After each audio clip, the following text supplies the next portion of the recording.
At the Gotham South Court, the trial of Victor Fries begins. The man is accused of murdering 3 women after Batman discovered a sudden drop in their temperature before they suffered a stroke. Though the police confirmed they were able to independently uncover this information, the defense is quick to point out that this case is entirely built around the behavior of Batman. Victor Fries confessed to these crimes, though he claims he only did so under duress. Mr. Freeze has faced Batman many times over the years, but he has never faced anything like the man he saw that other night. Jim Gordon later meets with Batman on the rooftop, though he is quick to recognize that the man is only the person who took Bruce Wayne's place when he had died. He asks if the real Batman is okay, and Dick Grayson replies, he is not. The trial concludes and the sequestered jury meets to discuss what they think. 11 of the jurors are convinced that Victor Fries is guilty. After all, if Batman thinks so, then this must be the case. But one man disagrees and thinks Victor Fries is innocent. Juror number 4, Bruce Wayne.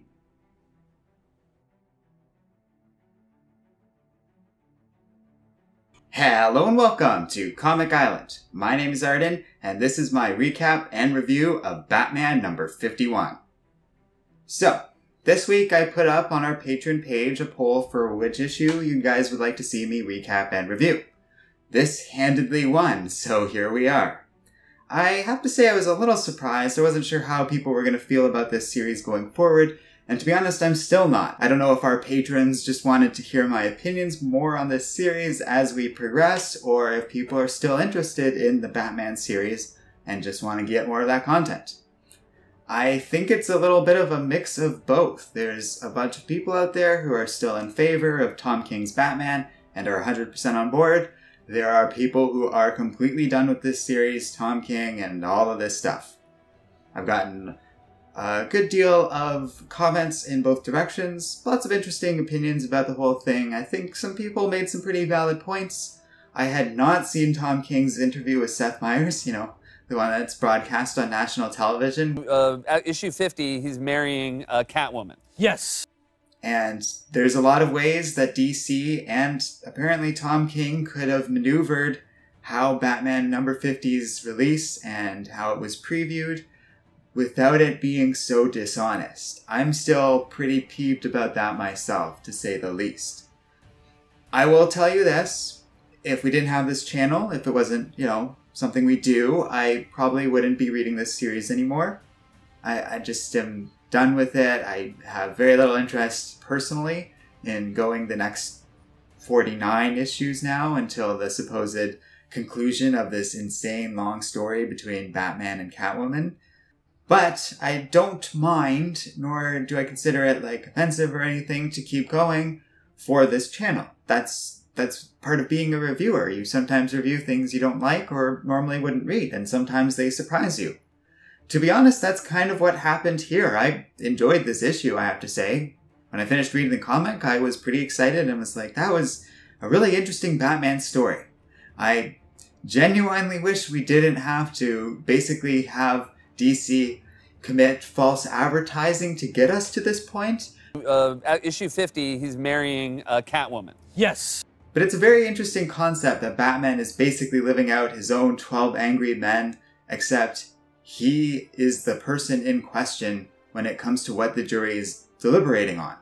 That's very interesting, and it's kind of a cool move that instead of us diving into Batman being this crazy rage monster because he was left at the altar, it's presumed that moment happened, and Batman is self-reflecting on it already. He's realized he's gone too far. The look on his face when Victor Fries is describing how he was being dangled over the edge of a building and Batman was beating the crap out of him, basically to the verge of death. There's a scene in this comic where Batman just rips out a sink and just throws it into the wall. It's a nice sentiment on his emotional state, but also how powerful he's become post that whole Scott Snyder Nightfall story. All of that is very interesting, and that's pretty cool. But here's the problem.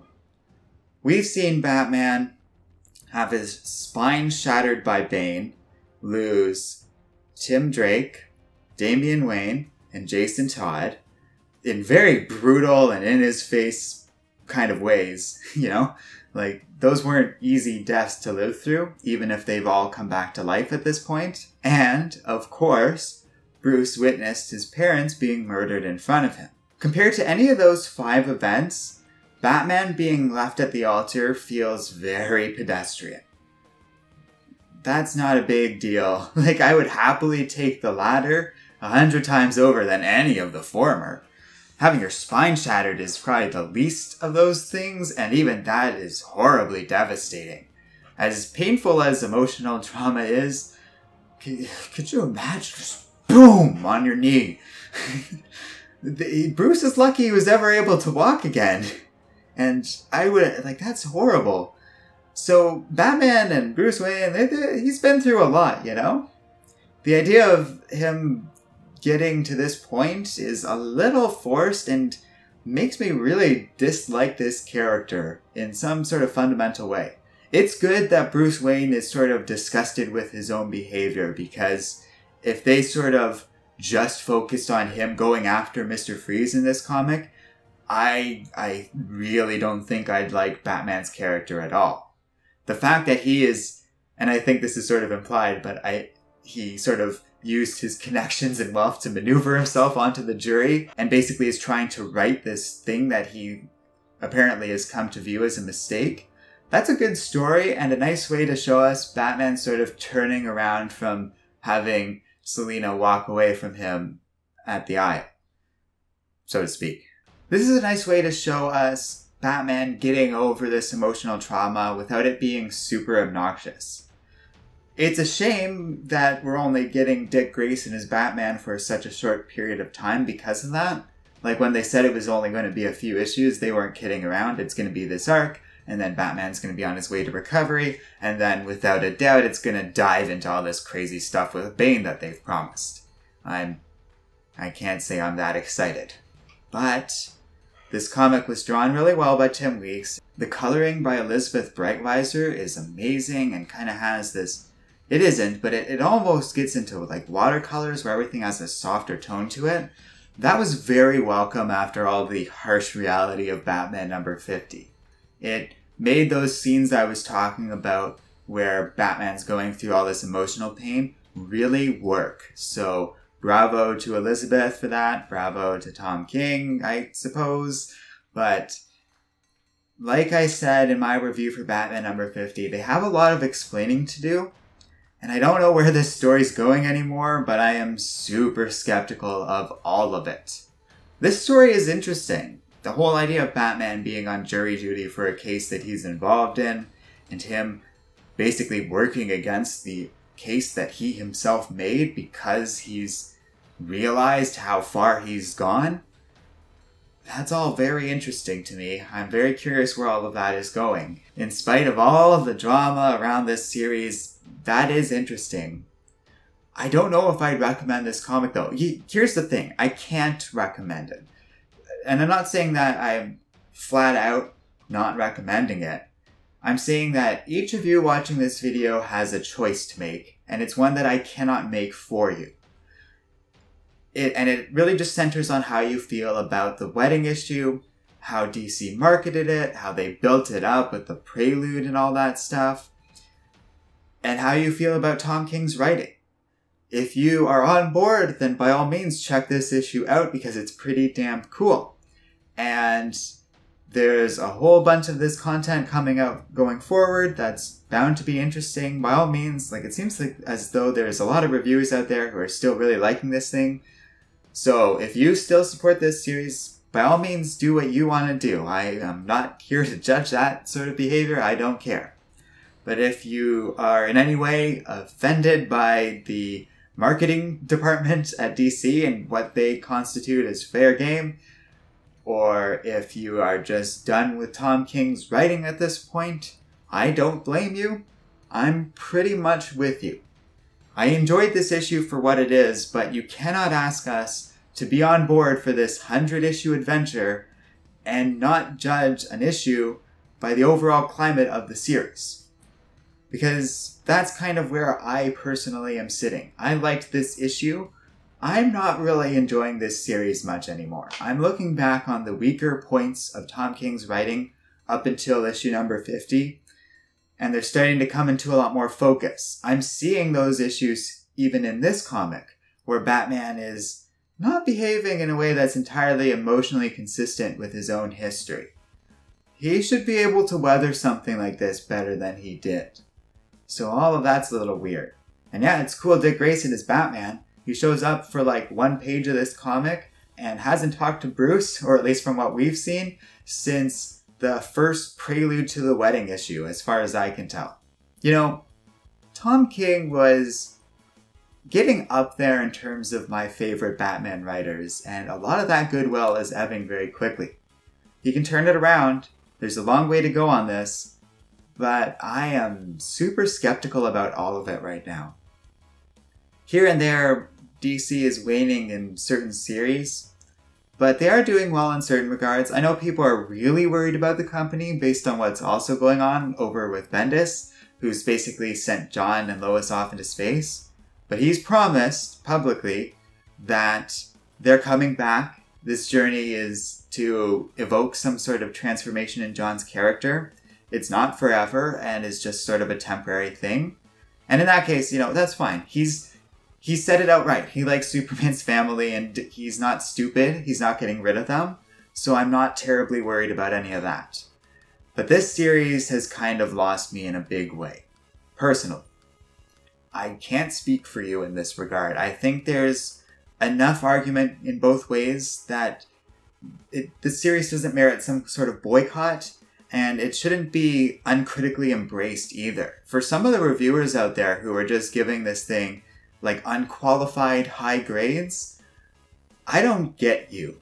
I'm specifically talking about some of the review sites I see that have been giving Batman number 50 and number 51 like 8 and 9s out of 10s. I don't like... When they market stuff, it has to mean something. It seems so disingenuous the way they went about things, promising a wedding and building it up, showing off Selina's dress and making it like such a big thing, and it was all just some big fake out. Gotcha! Tom King, master of whimsy. And it's so skeezy. I'm not going to be getting over this anytime soon, and I don't think fans should either. It's so dishonest, and the idea of giving them a pass for all of this, the way, as I've said, certain reviewers have, and I'm not calling out names because, for one thing, I don't have anyone specific in mind. It's just stuff I've seen on Twitter, on Comic Book Roundup, which is sort of a Metacritic for comic books. There are reviewers out there giving these comics perfectly high grades without reconciling with the fact that DC was fundamentally dishonest. Tom King was dishonest. At issue 50, he's marrying Catwoman. Yes. And then after this issue and all this controversy comes out, Tom King just announces, for the first time as far as I know, that this is part of a 100-issue story featuring Batman and Selina. It makes me suspect, and I still think, like I said in my review for number 50, that somewhere down the road, without any marketing or announcement, these two are just going to suddenly get married after it's either revealed that Selina was actually mind-controlled by Holly. There's some interesting panels people pointed out from Batman number 50 that might suggest as much. That's kind of a cool idea, but doesn't really get away from the dishonesty of number 50 and the marketing around it. Or that, you know, eventually Selina's going to come around to the idea and they're still going to get hitched. But either way, and here's the big issue, guys, and here's why so many people are upset. No matter what happens in the next 49 issues, nothing's going to change the marketing and what went on with number 50. And that's just going to be something we're going to have to reconcile with. Maybe down the road, the meaning of that comic will change based on what comes out in the rest of the series. I'm getting more and more skeptical about that, though. But it still doesn't change the fact that they basically lied about what was going to happen in this comic. There's a big difference between a surprise and a plot twist versus lying. This comic had a good plot twist where Bruce Wayne is part of this trial, And the big twist is he's the one voting not guilty and has to convince the rest of the jury. They didn't really market any of that, and that's okay, because surprises are good. But lying is bad, and you have to kind of know the difference. But that line was crossed by Tom King in number 50. Meanwhile, as for this 100-issue thing, because I've kind of spoken out against it quite a few times in this review, I've read series that I adore that have run for far longer than 100 issues. That's not the problem. Length isn't the issue here. The issue is that when those series run that long, they usually encompass several story arcs. And even if there are continuous plot threads going through those 100 issues, there's individual stories and stuff going on in between that. Yes, there are individual story arcs within this Batman series, but to ask us to wait for this long to get resolution on key plot threads after building up that issue 50 was supposed to resolve that stuff, so we could have gotten 50 issues of Batman and Selina married and dealing with this new change in their life that we really haven't seen happen long term to Bruce Wayne before. Instead, we're just getting more build-up to something that might or might not happen. I have to be honest with you, I'm getting more and more convinced this is just going to end with Bruce Wayne being randomly killed off for a while again. Yeah, that's super unoriginal because both Grant Morrison and Scott Snyder did it in their previous runs with this same character, but this series is full of hints that Batman is going to die. It was the big closing line of the first story arc of this series. Now I had thought that Tom King was smarter than that and was going to do another one of his big fake-outs, and it was going to be something like Batman dies as we know him, and he ends up becoming happy or something like that. That might be still what's going on, but I don't know. Tom King might just be that unoriginal. Has Victor Fries ever faced a crazy Batman before, dealing with the fallout of the death of one of his many adoptive and biological children? Or after he's had one of the other emotional traumas? Like, we've seen crazy Batman go bananas before. It's hard to believe Victor Fries has never encountered that. And I'm starting to wonder just how conscious of previous Batman arcs Tom King truly is at this point. Maybe he really just is that oblivious that he thinks it's going to be interesting to kill off Batman once again. Although that does sound shocking. That would be a massive move of oversight on his part that I do not understand. There is an alternative theory that I've seen a few fans post recently that I think is worth remarking on. See, the same people have been running DC for many years now, and that includes the people that put a kibosh on Batwoman getting married and basically made a ton of superheroes single again during the New 52. Dan Didio seems to have it out for married superheroes. So it's very possible that Tom King was forced into not having this wedding. I find that hard to believe. What I think happened, and is a more likely alternative explanation, is that Tom King doesn't really have control over how his stories are marketed. Perhaps this thing sort of managed to get beyond him in some sort of meaningful way, and he didn't really have control in how things were marketed or handled around this issue's release. But at issue 50, he's marrying Catwoman. Yes. I don't know. I'm not sure who is to blame. I think it's honestly a mixed bag. The editors who kind of let this happen, or perhaps made this happen, and Tom King who wasn't able to make sense of it. But this is a guy who's written like Mr. Miracle and Vision, so it's a little hard to believe he's blundered this story in such a big way. So it is possible that the editors or Dan Didio is responsible for all of this, but I have a hard time believing that's the case. A lot of the patterns and behaviors of issue 50 reflect the behaviors and patterns of Tom King. Same goes with this issue. These are inflamed versions of weaknesses in his Batman writing that we've already seen, where he doesn't write these characters always that consistently, where he prefers a plot twist over what is logical or what makes sense or what would be best for this character or this series. And that's a problem that I don't think is going to go away. I think perhaps Tom King is better at writing these shorter series that deal with lesser known characters that have bigger questions about what is real, what is life, what is death, what is it like to be in this crazy war and have a family, like the sort of themes that he deals with in Mr. Miracle. Perhaps when he's dealing with something more long form, like Batman, or something more broad, like this character is, he's weaker at writing it. It kind of is starting to show and starting to seem that way to me. One other thing I almost completely forgot to mention. While all of this is going down, Tom King is meanwhile at Comic-Con right now with a bodyguard because he got death threats over Batman number 50. Now look, I've said a lot of pretty harsh things towards Tom King's writing throughout this video. I mean, I still liked this issue, but, you know, I have my complaints at this point, to say the least. But my sympathies do. The idea of people making these death threats and us theoretically being on quote-unquote the same side, whatever Tom King may have done does not justify that. And I don't need to lecture you guys about that, but it's just worth pointing out, if you see any of that behavior, like in this comment section, for example, we didn't get any of that for our Batman number 50 review, but like directed towards Tom King. But if you see it anywhere, call it out, report it, do what you gotta do, because that's insane. That's pretty unnecessary for the Batman writer, I have to say. It makes sense to me that in general, certain celebrities would need a bodyguard at some place as crowded and big as Comic-Con. But that's not Tom King. And that's not like to be diminutive to him or anything, but he's just the Batman writer. He should be able to walk through a convention without having a care in the world. The fact that that's not true, well, maybe it's a statement on how big comic books are getting at this point. Anyways, profound disappointment aside, that is insane and feels worth mentioning. I get it. You guys comment all the time when I call out horrible abuse that, like, we're not the ones innocent, but obviously that means that I'm not talking to you. Death threats in general are inappropriate. This is pathetic.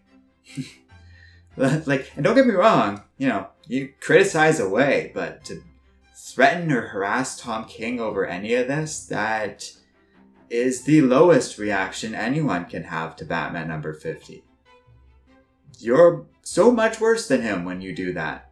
Like, he didn't even really do anything wrong. He just didn't write things the way we liked. The false advertising stuff is a bit frustrating, but the worst thing that necessitates is to not buy his comic anymore.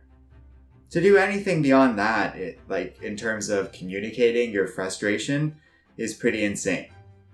I'm posting this review, but I'm not like pelting Tom King with mentions on Twitter about it. It's not anything new, but it's just always worth pointing out when it happens, because then we can highlight it. We can identify people who are bad faith actors who try and use passionate feelings about comic books to incite violence or hatred. And that is never okay.